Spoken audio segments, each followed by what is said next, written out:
सुमित गिरी जो कक्षा 10 का छात्र है, उसके स्कूल OPGM में उसके अध्यापक मनोज तिवारी जी ने उसको ट्यूशन न पढ़ने के कारण कल बड़ी बेरहमी से डंडों से मारा गया, जिसके कारण उसकी तबीयत कल से खराब है।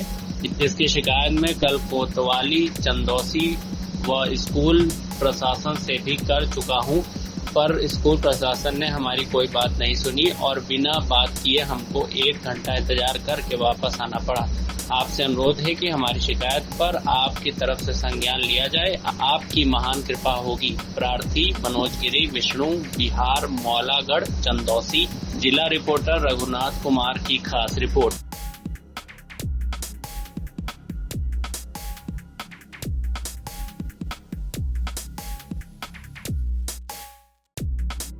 लखीमपुर खीरी शासन के निर्देशानुसार उस्मानी डिग्री कॉलेज महेवागंज में वृक्षारोपण महाअभियान के क्रम में कॉलेज के प्रबंधक श्री अब्दुल मत्रान उस्मानी जी, प्राचार्य डॉक्टर सुरेश तिवारी जी, उप प्राचार्य मोहम्मद वसीम गाजी जी, वीरेंद्र कुमार जी, आमिर बेग की शिवा जी, RB शर्मा जी, मेहताब जी, धीरेन्द्र जी, संतोष जी, JP सिंह जी, सुधा वर्मा जी, उपेंद्र जी एवं समस्त शिक्षक शिक्षिकाओं विद्यार्थियों द्वारा वृक्षारोपण किया गया। इस अवसर पर कॉलेज के प्रबंधक श्री अब्दुल मत्रान उस्मानी जी के द्वारा प्रतिवर्ष पेड़ लगाने और उन्हें बचाने की समस्त स्टाफ की शपथ दिलाई गई।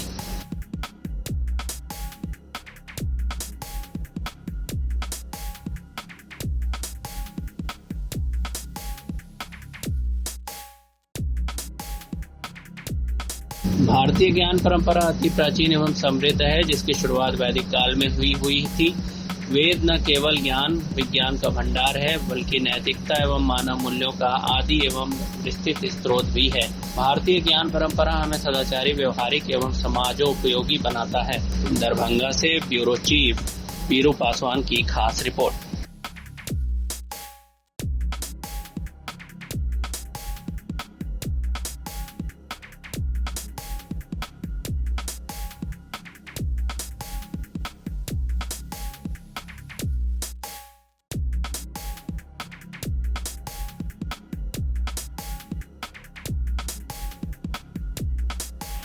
आज विश्वविद्यालय संस्कृत विभाग के तत्वावधान में एकल व्याख्यान का आयोजन किया गया, जिसका विषय भारतीय ज्ञान परंपरा में नैतिकता एवं मानव मूल्य था।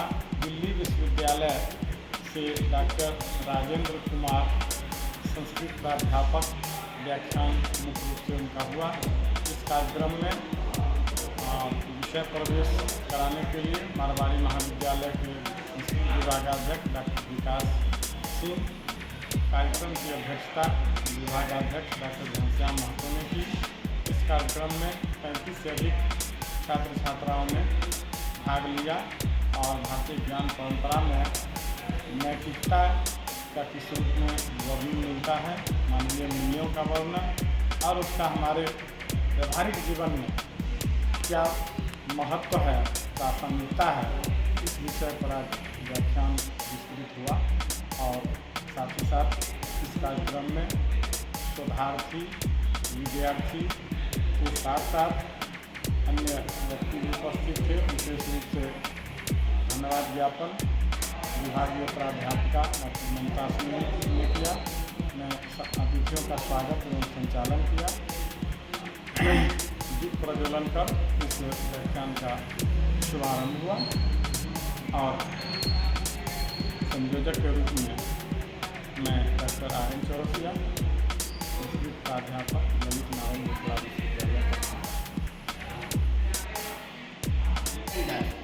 और पंचशील का कॉन्सेप्ट देता है बौद्ध धर्म दर्शन। ये मानवीय जो आचरण को नियमित करने के सिद्धांत हैं, जिसे बोलते हैं पाणातिपाता वेरमणि सिक्खापदं समादयामि, कि किसी भी प्राणी मात्र की हिंसा ना करने की शपथ ग्रहण कर, किसी भी प्राणी की हिंसा नहीं करूंगा। और उसी को अहिंसा के सिद्धांत के रूप में महावीर स्वामी जी भी बताते हैं। और अहिंसा परमो धर्मः का कॉन्सेप्ट हमारे वैदिक साहित्य में भी हमें मिलता है। दूसरी बात, जब हम वहाँ करते हैं तो अदत्ता दाना वेरमणि सिक्खापदं समादयामि, बिना दिए किसी भी चीज को ग्रहण नहीं करूंगा, मतलब चोरी नहीं करूंगा। जैन धर्म में चला जाता अस्तय का कॉन्सेप्ट आ जाता है, कि किसी भी चीज़ को बिना दिए हुए ग्रहण नहीं करूँगा। और अगर हम हिंदू परंपरा में जब हम जाके देखते हैं तो वहाँ भी इसी तरह की भिक्षुक प्रवृत्ति है। भिक्षुक कभी भी, सन्यासी कभी भी किसी चीज़ को उठाता नहीं, इवन फलों को भी उठा के नहीं खाता जब तक कोई उनके लिए दे नहीं, प्रोवाइड नहीं करा। एक इस तरह का कॉन्सेप्ट, उसी से फिर दान का कॉन्सेप्ट भी भारत में डेवलप होता है। तीसरा कॉन्सेप्ट इसमें आता है मूसावादा वीरमणि सिक्खापदं समादयामि। झूठ नहीं बोलूँगा, मृषावाद नहीं करूँगा। तो जैन धर्म में भी मृषावाद का कॉन्सेप्ट आता है, हिंदुज़म में भी मृषावाद का कॉन्सेप्ट आता है कि झूठ नहीं बोलना है, और किसी भी प्रकार का झूठ। बाद में जो गांधी जी अपना जो इसका सिद्धांत देते हैं, अहिंसा का सिद्धांत, तो उसमें वो इस तरह के सिद्धांत की स्थापना करते हैं, जागृत अहिंसा, वीरों की अहिंसा, कायरों की अहिंसा। तो जो जागृत अहिंसा है, कि कैसी भी परिस्थिति आए, किसी भी परिस्थिति में सत्य से हमें अड़ग बने रहना, इस तरह का कॉन्सेप्ट भारतीय परंपरा में हमें देखने को मिलता है।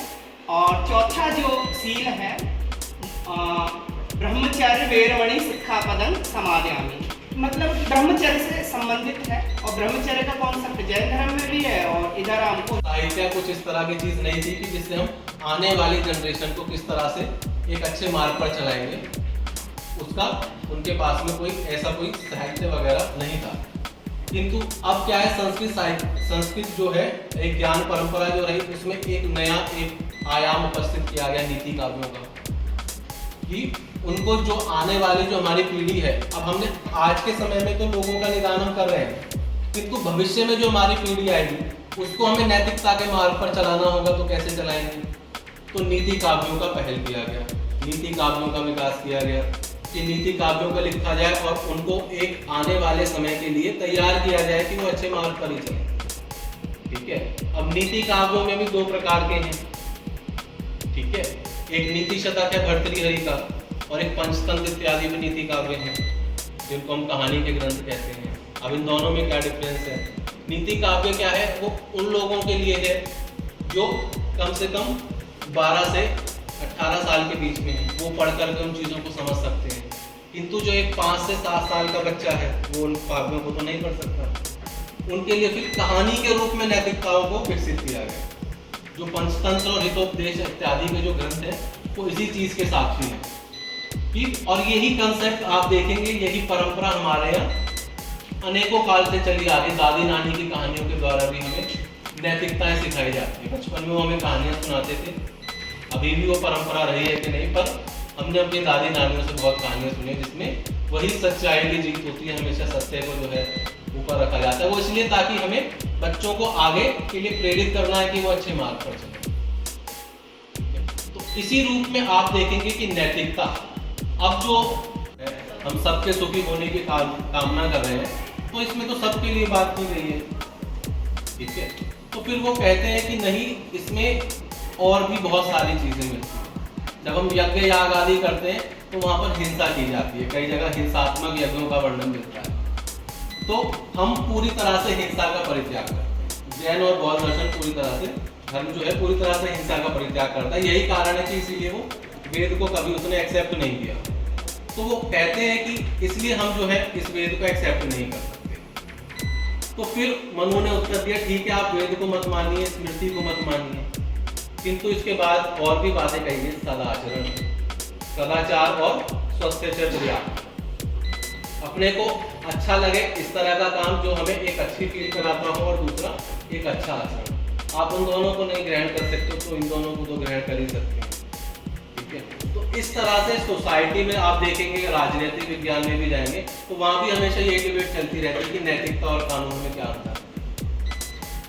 तो वहाँ बताया जाता है कि जो कानून है वो व्यक्ति को केवल जो है एक दंड के माध्यम से चीज़ों को नियंत्रित करता है, किंतु नैतिकता क्या करती है, आपके बाह्य जो आचरण है उसको नियंत्रित करने के साथ साथ आपके आंतरिक आचरण को भी जो है नियंत्रित करती है। ये उसका अंतर वहाँ पर बताया जाता है। तो उसी प्रकार से फिर धीरे धीरे जब ये नैतिकता को लोगों ने, पहले ऐसा होता था कि लोग जो है प्रवचन के माध्यम से, लोगों को बताने के माध्यम से चीज़ों का अनुकरण कर लिया करते थे। अब जब कई लोग इस तरह के समाज में आने लगे कि जो उस चीज़ों से नियंत्रित नहीं हो रहे हैं, तो उनके लिए फिर बाद में धीरे धीरे जो है चीज़ों को बदला गया। फिर साम दाम दंड भेद का कंसेप्ट आया।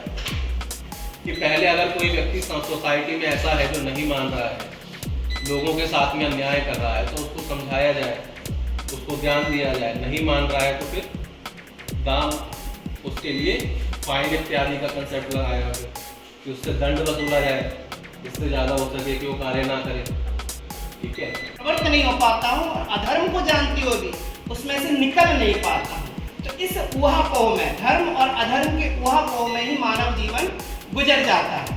तो उस ऊहापोह से निकलने के लिए ही हमारे यहाँ पे कॉन्सेप्ट धर्म का, जिसे हम आचरण भी कह सकते हैं, कर्तव्य भी कह सकते हैं, विकार के रूप में भी धर्म को देख सकते हैं, यजोभ्युदय निश्रेय सिद्धि सगम, जिससे अहलौकिक और पारलौकिक दोनों ही हमारे चीजें सिद्ध हो, वह धर्म कहलाता है। और धर्म हमारे यहाँ आचरण के रूप में आया है हमेशा। धारयतीति धर्म धरणात् धर्मम इत्यमाहु ना, ध्रियते तिष्ठते वर्तते अधर्म। जहाँ भी धर्म की डेफिनेशन देखोगे ज्यादातर आचरण के नियमों के रूप में हमने धर्म को लिया है। और भारतीय ज्ञान परंपरा इन सारी चीजों पर बड़ा गहराई से और गंभीरता करती है। जो अब्राह्मिक धर्म परंपराएं हैं, अब्राह्मिक जो धर्म परंपराएं, इस्लाम देख सकते हैं, उनके यहाँ का चिंतन परंपरा फ्रेंड है हमारे यहाँ से। हम जो कल्चर आगे बढ़ते हैं वो एक मीडिएटर का कॉन्सेप्ट होता है और एक परमेश्वर का कॉन्सेप्ट होता है। कोई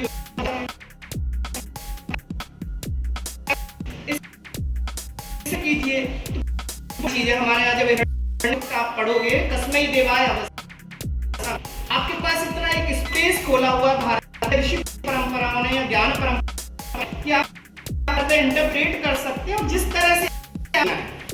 अगर वेद को मानते हैं तो भी ठीक है, आप ये नहीं मानते तो आप ये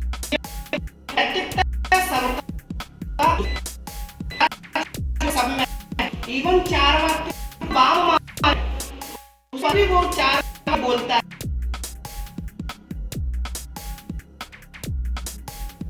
हम लोगों ने जो नए कराया था उसमें भी अपने यहाँ का जो मेन एम के रूप में है, उसमें बहुत ज़्यादा हम लोगों ने मंथन करके, जिसमें विकास जी भी थे, भारतीय ज्ञान परंपरा के ऊपर ही सब काम किया।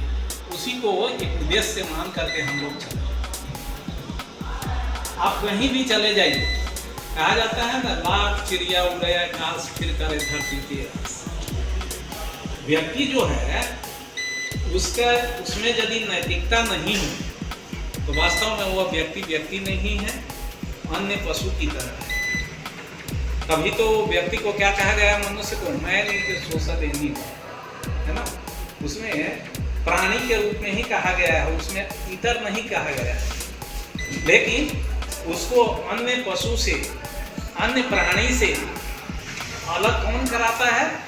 ये नैतिकता और मानव मूल्य। यदि हम जितने नैतिकवान हैं, जितने हम में सुचिता है, जितने हम में धर्म संबंधी, धर्म में तो सभी बातें आ जाती हैं। धर्म के संबंध में मैं कहूँगा कि धर्म कहने से सिर्फ पूजा पाठ होता है, ऐसे बात नहीं है।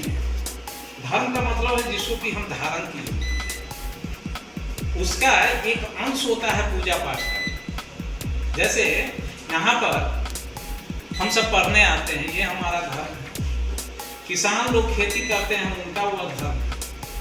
मंत्रीगण राज्य संचालन करते हैं, वो उनका धर्म है। सबका अपना अपना धर्म होता है। धर्म तो आप कर्म के रूप में कर सकते हैं, सामूहिक रूप से, और होता ही है, क्योंकि इंग्लिश में साफ कहा जाता है, जैसे कि ने एक बड़ी अच्छी बात कही कि दंड और नैतिकता में ये फर्क है। दंड आपके बाह्य व्यवहार को नियंत्रित करता है, लेकिन नैतिकता आपके आंतरिक चरित्र और व्यवहार को भी नियंत्रित करती है। इसी से जुड़ा हुआ है इसका प्रयोजन। आंतरिक व्यवहार को नियंत्रित करती है नैतिकता। मान लिया नैतिकता ने आंतरिक व्यवहार को नियंत्रित किया, तब भी हम क्यों नैतिकता का पालन करें? क्या जरूरत है हमें? तो यहाँ थोड़ा डीप में जाएंगे, कर्म सिद्धांत की हम बात करेंगे। जैसा गीता में भी कहा गया है, अवश्यमेव भोक्तव्यम कृतं कर्म शुभः शुभम। चाहे शुभ हो चाहे अशुभ हो, आपको किए हुए कर्म को तो भोगना ही पड़ेगा। और कर्म का जो सिलसिला शुरू होता है, हमें जो बाह्य जगत में कर्म दिखाई देता है, वो कर्म की अंतिम सीढ़ी है। यानी कि प्रारंभ कहाँ से होता है? मन से। फिर दूसरी सीढ़ी है वचन, और फिर जब वो कर्म रूप में होता है तो वो बाह्य जगत में होता है। मन से जब होता है तो मन से वो चित्रवृत्ति का निर्माण होता है। किसी भी कार्य को करना है, मान लीजिए एग्जाम्पल के लिए चोरी करनी है, तो पहले चोरी की चित्रवृत्ति वो सूक्ष्म रूप में होती है, आपको भी नहीं पता चलेगी, ठीक है, वो चित्रवृत्ति बनी। फिर उसने वचन यानी शब्दों का रूप लिया, फिर आपने अपने अंदर अंदर उसका जोड़ गणित किया, मैं ये करता हूँ तो ये होगा, ये लाभ हो जाएगा, ये नुकसान भी हो सकता है, ये सब हुआ। वचन का यानी कि भाषा का रूप ले लिया, अब आप अंदर अंदर बात कर रहे हैं अपने आप से, ठीक है। तीसरे लेवल पे वो कर्म रूप में परिणित होती है, जो कि बाह्य जगत में दिखाई देता है। मान लिया दंड के डर से आपका बाह्य चरित्र नियंत्रित हो जाता है, ठीक है, आप बाह्य दंड से बच गए या बाह्य होने वाली अच्छी या बुरी दुर्घटनाओं से आप बच गए, लेकिन आंतरिक स्तर पे जो मन और वचन का जो काम है, उस रूप में तो आपने कर्म किया, चाहे बेड किया चाहे गुण किया। संस्था समरस द्वारा चलाई जा रही श्री राम लला धाम अयोध्या एवं सप्त पवित्र नदियों के स्नान व अष्टधाम दर्शन योजना अंतर्गत शुक्रवार को नगर की अनाज मंडी से 11 बसों में सवार होकर लगभग 780 यात्री अयोध्या धाम तीर्थ महायात्रा के लिए रवाना हुए। यात्रा में सोनकच्छ विधानसभा क्षेत्र के विभिन्न गांवों के यात्री शामिल थे। इस अवसर पर संस्था द्वारा आयोजित कार्यक्रम के दौरान विधायक एवं संस्था के संरक्षक डॉक्टर राजेश सोनकर ने यात्री बसों को भगवा झंडी दिखाई। इससे पूर्व ऑर्केस्ट्रा के कलाकारों द्वारा यात्रियों के मनोरंजन के लिए भजनों की प्रस्तुतियां दी गयी। बैराखेड़ी से कैलाश जोशी की खास रिपोर्ट। ग्राम पंचायत देवी सूराखेड़ा खुर्द करा दिया माहौल। जय श्री राम, जय जय श्री राम। तू सकले जा बधाई करता। साई ममता ट्रेवल्स ग्राम पंचायत देवी सूराखेड़ा खुर्द करा दिया माहौल। जय श्री राम, जय जय श्री राम।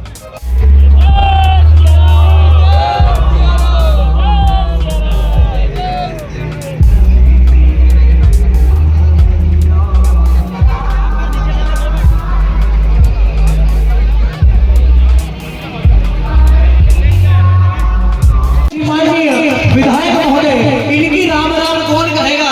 कौन कौन ऐसा भक्त है जो राम लला को कहेगा कि हमारे विधायक महोदय जी की राम राम? हम भक्तों के माध्यम से जो कहना चाहेगा अपने दोनों हाथ पूरे ऊपर, पूरे हाथ ऊपर, क्या कहना है?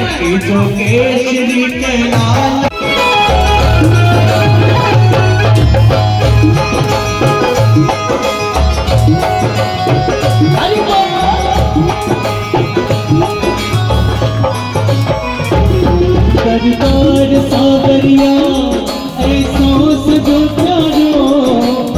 आज जब आप यहाँ से जाएंगे, कल मां नर्मदा के घाट पर नर्मदा मैया में स्नान करेंगे, वहां डुबकी लगाएंगे।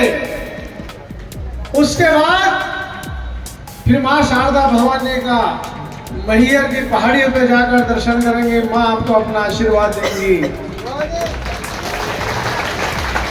मां शारदा भवानी के दर्शन के बाद मां मंदाकिनी के घाट पर दर्शन करके चित्रकूट में भगवान श्री राम के धाम में हम अपना दर्शन करेंगे, जहां भगवान श्री रामचंद्र ने, भगवान श्री लक्ष्मण जी ने, माता सीता जी ने वनवास के समय बहुत लंबा समय बिताया। आप एक एक स्थान पर जब वहां जाएंगे तो निश्चित रूप से मेरे मन में जो भाव था आप सबको उस तीर्थ यात्रा पर पहुंचाने का, आपको जब वो आनंद मिलेगा, जो इस क्षेत्र की सेवा करने का अवसर हमें मिला है, तो मैं क्यों ना मेरे क्षेत्र की माता को, बहनों को, युवा साथियों को, बुजुर्गों को उनका सेवक बनकर, उनका बेटा बनकर एक बार तीर्थ यात्रा पर पहुंचने का प्रयास करूं।